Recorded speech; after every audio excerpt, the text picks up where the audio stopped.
Yeah, this is me. I'll try. My presentation will be quick and light. It will be slightly different from what I initially thought about, because first of all, as the presentation said, the Italian YachtMasters is a non-profit organization.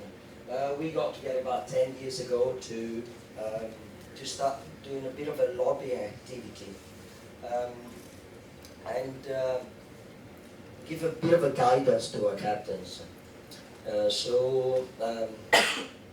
Thanks to the PYA again for inviting us, being part of this important conference.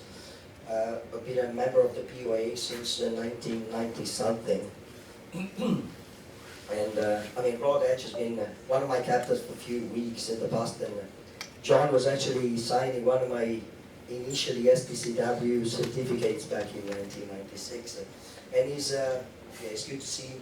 There's a bit of a different audience. This morning I was a panelist sitting next to an astronaut, to this kind of a Jurassic old experienced captain audience. And I can see, I'm very happy to see the audience is a bit younger and good looking. Back to the original topic, the Italian YachtMaster has a duty. The duty is to guide our captains and to give them guidelines on what to do. So when we were invited to talk about the sea changes, we wanted to bring our experience, what we've done over the last couple of years during the pandemic, looking forward to the new challenges. So we decided to put together sustainable actions because we strongly believe it's time to stop complaining, time to stop going around the rules, and time to stop blaming the owners, the crew, the guests, the authorities, the semaphore, the pertusato. It's time to stop. We need to play our role. As a captain, I have a letter of authority, and this letter of authority states that I have overriding authority. There's no owners, no guest that's going to tell me to drop the anchor on the bloody Posidonia. No, no way. We need to play our role because we are there to do sustainable actions, and it's time to stop complaining about the rules and to follow them, because this is what we're certified for. So we decided, and this is going to be the topic of our next Captain's Day, to start taking action. And what we have done, going back in time over the last few years, we sat down to set up a new standard, and because there's a shortage of crew, there's a shortage of good crew and a shortage of good professionals, and we wanted to increase the benchmark and provide better professionals, so we can get high up managers, owners, and they can trust their captains. And we will train and mentor our crew to follow the rules. And obviously, we don't drive a ro-ro vessel, we don't drive a ferry, we sell dreams. We sell dreams, but we're not driving a toy anymore. We're not captain of the 20 meters anymore. We've got responsibility. So, when the pandemic started, we decided to get together online once a week, because we had captains locked in lockdown all over the Med and the Caribbean, around the world, in Tahiti. And we wanted to share all this information so that everyone knew what was going on in Corsica, what was going on in Australia, Caribbean, and the Med.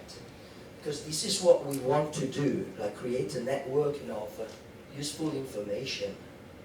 Actually, I was listening to the two ladies from the French Maritime Authority. As a captain, of course, we get a bit fed up of being called by every different semaphore when you cruise around Corsica.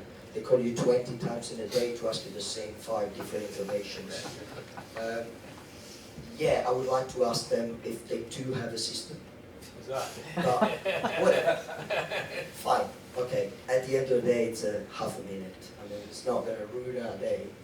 But yeah, so we share this information, we get together online, and we want all our captains to be aware of what's going on in the Balearics, as Pietro suggested correctly. Yeah, maybe the French should enforce the same system they do in Formentera.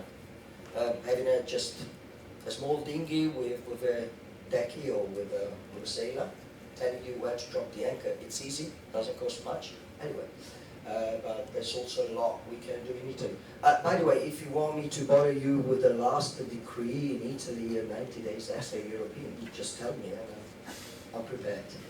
By the way, there's, for those, especially the captains, there's no news about the extra European seafarers in Italy yet.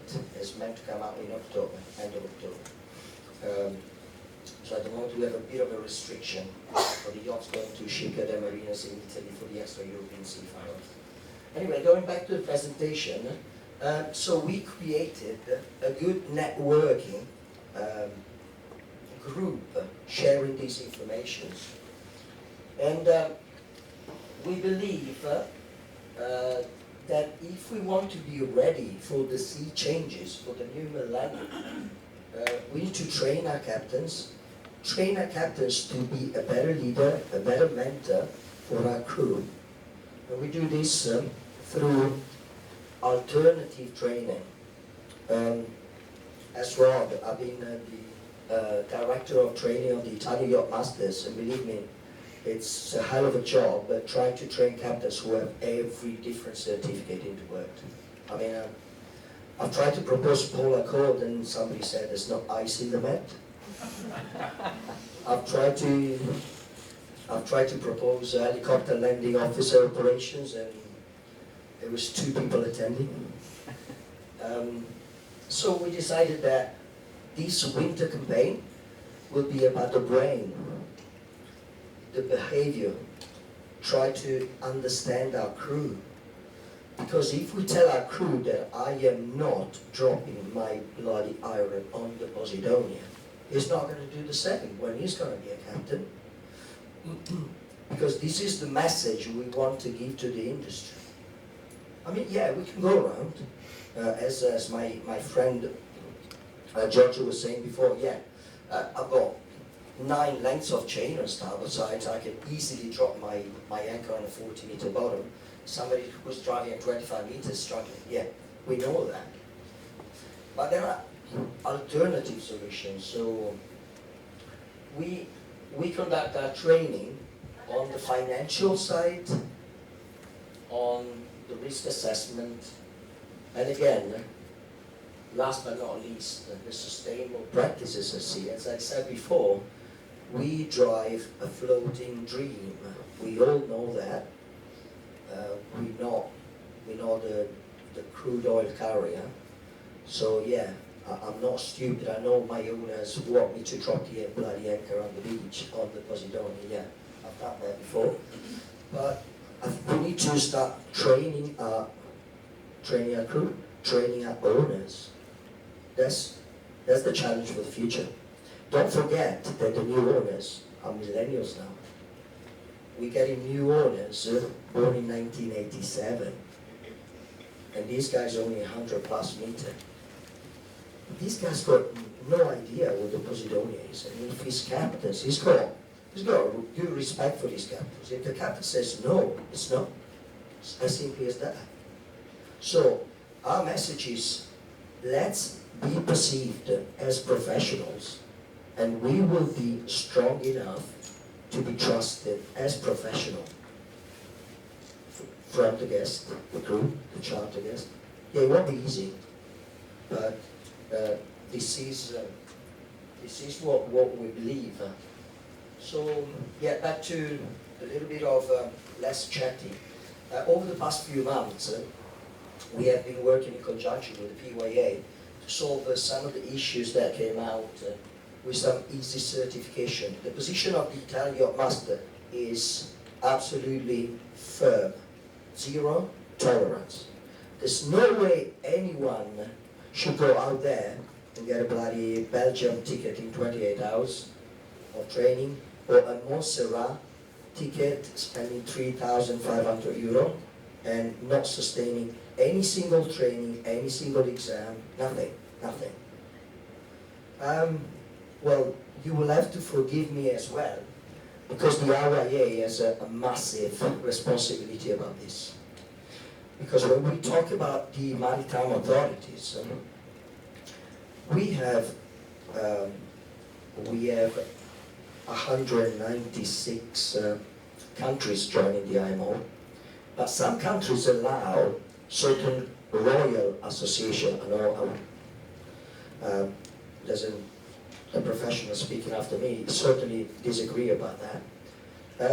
But there are countries that allows other entities to release certification. Don't forget that 200 tons for the STCW does not exist. It's 500, 3,000, unlimited. So the MCA started something that we believe it's a business, fine. In Italy, the bureaucracy is so crazy that our captains are actually going to the MCA to get qualified. John knows very well that we've been boosting blue water with a lot of money over the last 12 Please.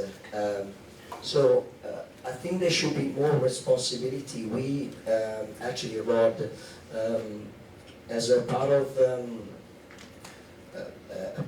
the CESMA Association of the Confederation of European Shipmaster Association, Italian YachtMasters has addressed a request to the Belgian authority to check what these 3 different schools are issuing at the moment. Some of the schools are issuing Belgian certificate of competency through a Croatian school. Yeah. We have, unfortunately, kicked out of our association captains who went to Albania,